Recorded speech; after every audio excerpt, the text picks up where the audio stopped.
कुतिया से वो शरारत नहीं की है जो वहाँ के कुत्तों ने मेरी बहन बिल्किस के साथ किया है। एक नहीं 10-10 लोगों ने उसके साथ जनाब जब सीमांचल से ज्यादा बेखबर मुसलमान कहीं को जगा के दम लेंगे। जीना है तो इज्जत से जी लेंगे वरना जामे शहादत पी लेंगे। आपके सामने में बेटी की आबरू को ताबदार किया गया, बाप के सामने में बेटे के सीने पे गोली चलाई गई, भाभी मस्जिद तोड़ी गई, गुजरात को जलाया गया, मुरादाबाद में हमारे लोगों को मारा गया, मेरठ में हंडन नदी के किनारे 1987 में हमारे नौजवानों के सीने पे गोली को आग के अंगारों के हवाले किया गया। बिल्किस की आबरू, ये बहन बिल्किस जो आज जिंदा है, खून के आंसू लगा के ईदगाह में गोली चलाई गई, बड़ों की इज्जत टूटी गई। इन सारे मजालिम को एक जाग उठे हैं दीवाने, दुनिया को जगा के दम लेंगे। जीना है तो इज्जत से जी लेंगे वरना जामे शहादत पी लेंगे। आज के इस बहुत ही इनकलाबी एहतजाजी जलसा बउनवान तहफ़्फ़ुज़ औक़ाफ़ और हमारी जिम्मेदारी के सदर बावकार जनाबे मुफ्ती जसीम अख्तर साहब, दाइश पे तशरीफ़ फरमा मौलाना गुलाम सरवर साहब, मौलाना सरवर साहब, दिगर उलमाए अहले सुन्नत वल जमात, कांग्रेस पार्टी के सभी जिम्मेदार साथी, राजद के सभी जिम्मेदार साथी, एमआईएम के शहदाइयों, यहाँ पर बैठे हुए इस हल्के के आपके रुकने असम्बली भाई जनाबे अंजार नईमी साहब, भाई जनाबे प्रोफेसर मुसव्विर आलम साहब, जिसका ताल्लुक इस वक्त जनसुराज पार्टी से है, जनाबे भाई फैयाज साहब नुमाइंदा चेयरमैन जिला परिषद किशनगंज, भाई अजीजी तौसीफ साहब, भाई जनाबे मासूम रजा साहब, अजीजी गाजी बाबू और इस मंच को सजाने संवारने में बड़ी मेहनत करने वाले और हमेशा तालीमी और समाजी तहरीक में आगे रहने वाले अजीजी वसीफ बाबू, जुम्मन भाई और यहाँ अभी नजामत कर रहे क्या नाम है हसन बाबू, बाबुल बाबू और सभी यहाँ पर नौजवानों, अजीजों और साथियों, मैं सबसे पहले आप सबको मुबारकबाद देता हूँ और आप लोगों का शुक्रिया अदा करता हूँ कि आप लोगों ने वक्त की एक अहम तरीन मसले पर अपना एहतजाज दर्ज करने के लिए मोदी के इस काले कानून को, जो इतना संगीन है कि वक्त का ये काला कानून, मैं मुख्तलिफ जो तख्तियों पे देखता हूँ कहीं कहीं बिल भी लिखे हुए हैं, जब तक पार्लियामेंट में कोई तजवीज पेश की जाती है तो उसका नाम बिल होता है, लेकिन जब उस पर बहस मुबासे के जरिए से उसको मंजूर कर लिया जाए और उस पर सदर जमहूरिया का दस्तखत हो जाए तो बिल नहीं है, फिर वो कानून है ना। 2 या 3 तारीख अप्रैल से पहले ये वक्त तरमीमी बिल था, लेकिन अब वक्त तरमीमी कानून 2025 हो गया है और हम जो लड़ने के लिए उठे हैं ये मामूली काम के लिए नहीं उठे हैं। किसी पार्लियामेंट के तयशुदा कानून को बदलना किसी बच्चे का, आपने देखा होगा कि किसानों के खिलाफ जो कानून बना था दिल्ली में, लगभग 13 महीने तक लोगों ने धरना दिया था। कितने महीने? 9 महीने में एक बच्चे की वलादत हो जाती है, अब 13 महीने कितनी लाशें निकली थी? तकरीबन 700 से ज्यादा लाशें निकली थी। और वो कानून था क्या? वो कानून किसी की पगड़ी, किसी की टोपी, किसी की टिकी को उठाने का नहीं था, वो किसानों पर हुकूमत के जालिमाना फैसले का था। मैं मुबारकबाद देता हूँ दिल्ली की सरहदों पर जो दिल्ली के एनसीआर के मेवात के जो किसान थे, जिन लोगों ने आंदोलन किया है, लाशें निकली है लेकिन घर वापस जाने का नाम नहीं लिया। लोग कहते थे कि पहाड़ टले लेकिन मोदी नहीं टले, लेकिन मोदी को उल्टी चाटनी पड़ी थी और कानून बदलना पड़ा था। और कितने लोग किसान थे? ये 2-4 करोड़ लोगों के दरमियान में थी, लेकिन ऐ गैरतमंद मुसलमानों, देश में इस वक्त 25 करोड़ से ज्यादा मुसलमान हैं और इस वक्त ये काला कानून है। संगीनी का शायद आपको एहसास नहीं। प्यारे आका सल्लल्लाहु अलैहि वसल्लम ने फरमाया जिसका मफहूम है एक मोमिन दूसरे मोमिन का भाई होता है। और मुसलमान की हालत ऐसी होती है जैसे एक जिस्म में मुख्तलिफ अज़ू हैं। अगर आपके पेशानी से आपके पांव के अंगूठे की दूरी 5 फीट 6 फीट है, तो अगर अंगूठे में कांटा चुभे तो आंख से कतरा टपकता है, और जिसका कतरा न टपके तो समझ लो वो जिंदा नहीं है या लकवा हो गया है। ये मत समझो कि हाफिज जुनैद को जो कत्ल किया गया, पहलू खान को जो गाय के नाम पर मारा गया, सिर्फ वो पहलू खान नहीं है, वो पहलू खान तो शुरुआत है, इंतहा आप पर होने वाली है। आपको समझना पड़ेगा किशनगंज के बहुत ही पुरसकून मुसलमानों और हिंदुओं, मुझे इस बात पर फख्र है कि पूरे हिंदुस्तान में सबसे ज्यादा अगर पुरअमन इलाका कोई है तो वो हमारा सीमांचल का इलाका है। हिंदू और मुसलमान हम गरीब हो सकते हैं, हम भूखे हो सकते हैं, हमारे छप्पड़ सड़े हुए हो सकते हैं, लेकिन हिंदू और मेल मिलाप से हम यहाँ रहते हैं। पूरे हिंदुस्तान में इसकी नजीर है। लेकिन बीजेपी को यह बात नापसंद है कि मुसलमान चैन से रहे। आपको पता नहीं अजीजों, अगर पता हो किसी का बेटा दिल्ली में अगर हॉस्पिटल में हो तो माँ को खाना खाया नहीं जाता है, लेकिन सौतेली माँ सुकून से सोती है। ऐ गैरतमंद मुसलमानों, अगर अपनी सरियत से तुम्हें मोहब्बत है, यकीनन है कि तुम्हारी आंखों में गम ही नहीं बल्कि गुस्से की चिंगारी भी होनी चाहिए। इसलिए कि ये कानून आपको पता नहीं है, अल्लाह ने बड़ी आफियत दे रखी है आपको, लेकिन इस आफियत में आपने और हमने अपने शऊर को नहीं जगाया है, बल्कि सबसे ज्यादा बेशऊर मुसलमान अगर कहीं रहता है तो वो आपको नहीं कहूं, मैं अपने आप को कह सकता हूं कि सीमांचल से ज्यादा बेखबर मुसलमान कहीं नहीं रहता। क्या वजह है इसकी? आप यही हैं, आप मुल्क के हालात से वाकिफ नहीं हैं। आजादी के तकरीबन 78 साल हुआ चाहते हैं। इन 77 सालों में लगभग 40,000 से ज्यादा फिरकावाराना फसादात हुए। इन फसादात में 90% नुकसान मुसलमानों का हुआ। बर्तन की सनत थी मुरादाबाद में लूटी गई, रेशमी कपड़े की सनत थी भागलपुर को जलाया गया, एक एक कुएं में 50 लोगों को नौजवानों को दफनाया गया। भेवंडी में मुसलमानों को कपड़े की सनत थी, उसको तबाह व बर्बाद किया गया।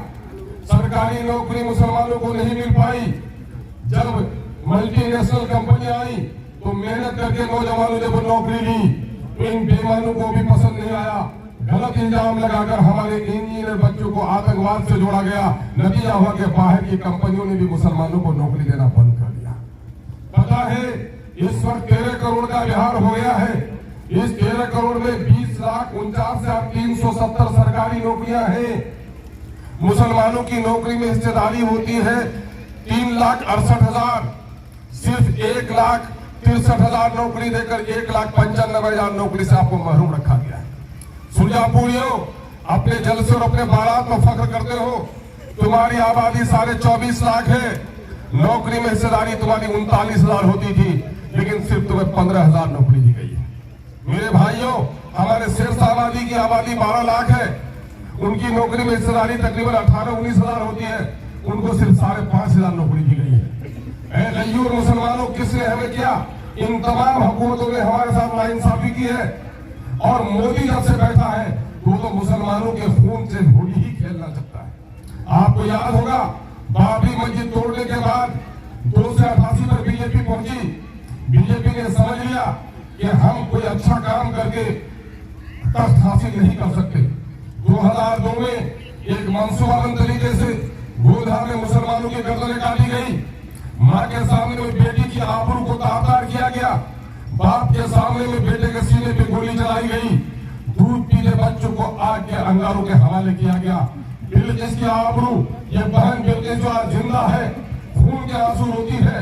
कुत्तों ने मेरी कुतिया से वो शरारत नहीं की है जो वहां के कुत्तों ने मेरी बहन बिल्किस के साथ किया है। एक नहीं 10-10 लोगों ने उसके साथ जनाबे जबर किया है। मुसलमानों, आज जो पहलू खान को मारा जाता है, कहीं टोपी उछाली जाती है, नमाज के हालात में तुम्हें लात मारे जाते हैं, तुम्हें दरअसल खौफ की नफ्सियात में मुब्तला किया जाता है ताकि तुम डर के मारे कुछ भी नहीं बोल सकते हो। जब कोई अंधेरे में लड़की डर जाती है, उसकी इज्जत का सौदा हो जाता है, बोल नहीं पाता। यकीन जानो, जिस मुल्क की आजादी के लिए हमारे बाप दादा ने लड़ी थी, उस आजादी का मतलब सिर्फ तिरंगा लहराना, 15 अगस्त और 26 जनवरी को मिठाई तकसीम करना नहीं है। बल्कि real freedom is freedom from fair. हकीकी आजादी तो ये है कि इंसान खौफ से नजात हासिल कर ले। आज मुसलमान जितना खौफ जला है, आरएसएस और बीजेपी खौफ जला करना चाहती है।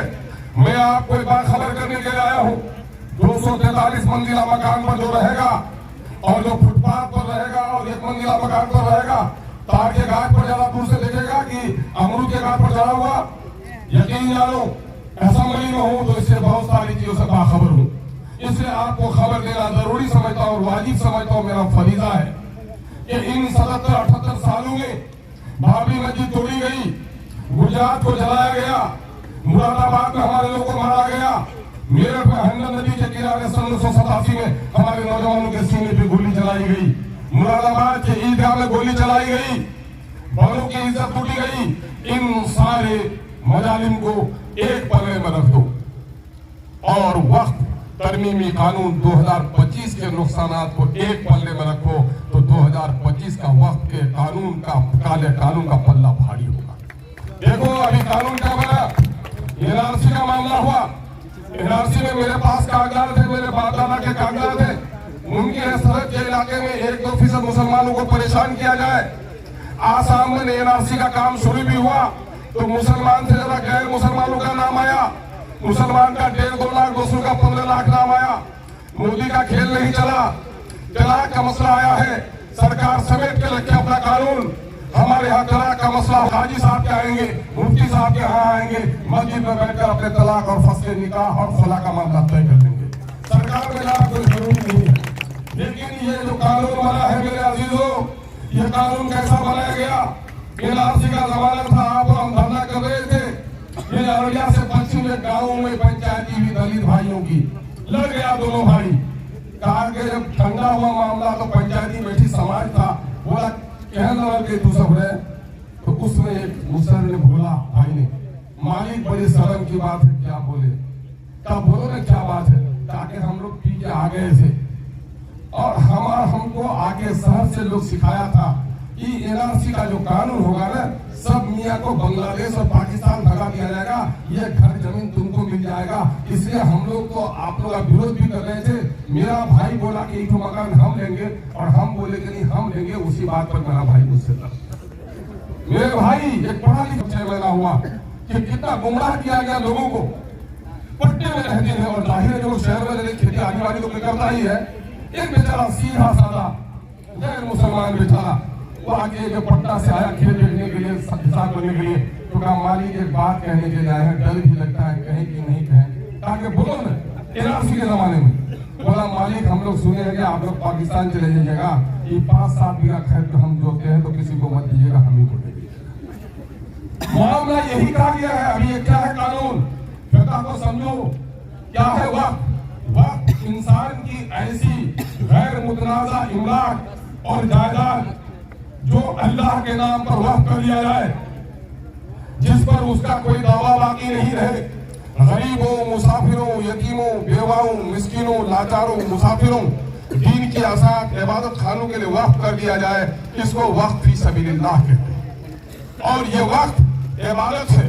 नबी मुकर्रम सल्लल्लाहु अलैहि वसल्लम जब मदीना पहुंचे तो पहले अपना घर नहीं बनाया, बल्कि आपकी ऊँटनी पुस्वा जहाँ बैठी वो जमीन जो 2 यतीम बच्चों की थी, सहल और सुहैल शायद अरबी का लफ्ज़ मुझे याद नहीं सही से, और आपने उन दोनों यतीम बच्चों की जमीन खरीदी।